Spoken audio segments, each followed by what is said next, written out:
হরে কৃষ্ণ। জয় জগৎগুরু শিল প্রভুপাদ কি জয়। শুধু ভক্তবৃন্দ, আবার আমি প্রশ্ন উত্তর নিয়ে আপনাদের সামনে চলে এসেছি। প্রশ্ন উত্তর আজকের 3।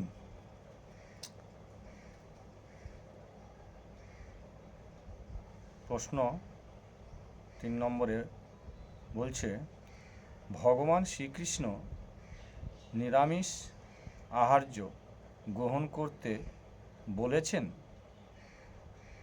তা হলে চা পাতা তো নিরামিষ এবং চা তৈরি করার উপকরণ দুধ চিনি সবই নিরামিষ, তাহলে চা খাওয়া বর্জনীয় কেন? খুব সুন্দর প্রশ্ন। দেখি উত্তরে কি বলছে।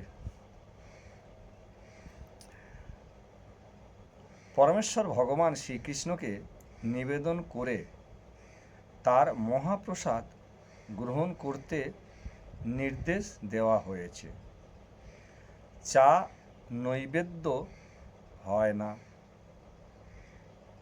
কারণ চায়ে মাদক উপাদান আছে, তাই ওটা খেলে সঙ্গে সঙ্গে চাঙ্গা বোধ হয়। শুদ্ধ সাত্ত্বিক জীবন গঠনে ওই সব মাদক দ্রব্য গ্রহণ করতে নিষেধ বলা হয়েছে। তাহলে বুঝতে পারছেন কেন না বলেছে। চা পাতা, দোক্তা পাতা, তামাক পাতা, গাঁজা পাতা নিরামিষ হলেও মাদক দ্রব্য। মাদক ভক্ষণে শুচিতা নষ্ট হয়, মনের তামসিকতা বৃদ্ধি পায়। কেবল নিরামিষ হলেই যে খাদ্যরূপে গ্রহণীয় হবে এমন নয়। ধুতরা পাতা, আকন্দ পাতা, বিচুটি পাতা ও বেড়াকলমি পাতা নিরামিষ হলেও বিষাক্ত। কেয়া পাতা, নারকেল পাতা, খেজুর পাতা, তাল পাতা নিরামিষ হলেও অখাদ্য। সেই জন্য সব পাতা খাওয়া সেই জন্য এসব পাতা খাওয়া বর্জনীয়। তাহলে আপনারা উত্তর পেয়ে গেলেন। প্রশ্ন উত্তর পেলেন। তো এগুলো কেন বর্জনীয়, যে চা কেন বর্জনীয় সেই জন্য সুন্দর উত্তর পেলেন। এই আর কি, সব কিছু যে নিরামিষ হলে খেতে হবে সেটা নয়, তার ব্যাখ্যা সুন্দরভাবে দিয়েছে প্রভুপাদ।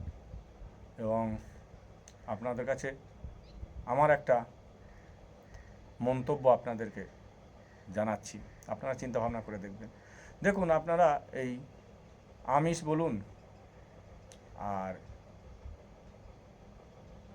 যে কোনো নেশা জাতীয় জিনিসে তো আপনাদের পয়সায় করবেন, এর পয়সা তো আর আমরা দিচ্ছি না, কি কোনো সাধু দিচ্ছে না, কিন্তু আপনাদের নিষেধ বলা হচ্ছে কেন? দেখুন, যেটা মানুষের অমঙ্গল সেটাকে প্রকৃত সৎ সঙ্গ যারা করে, যারা সৎ সংস্থার সঙ্গে আছে, তারা নিষেধ করবেই। আর আমাদের ইস্কন হলো সৎসঙ্গ, তারা নিষেধ করবে এই 4টে জিনিস: আমিষ আহার বর্জন, নেশা বর্জন, দুধ ক্রীড়া বর্জন, অবৈধ সঙ্গ বর্জন।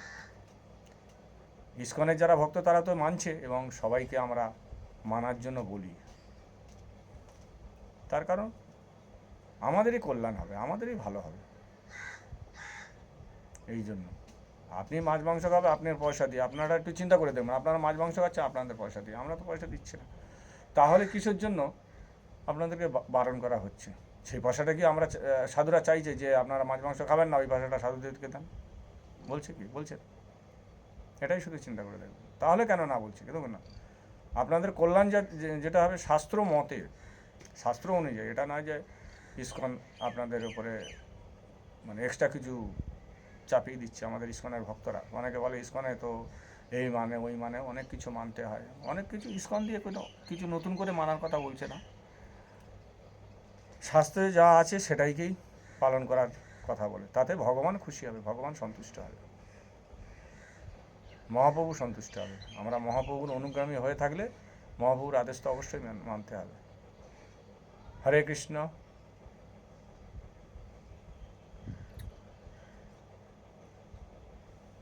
ধন্যবাদ। জয় শিল প্রভুপাদ কি জয়। হরে কৃষ্ণ।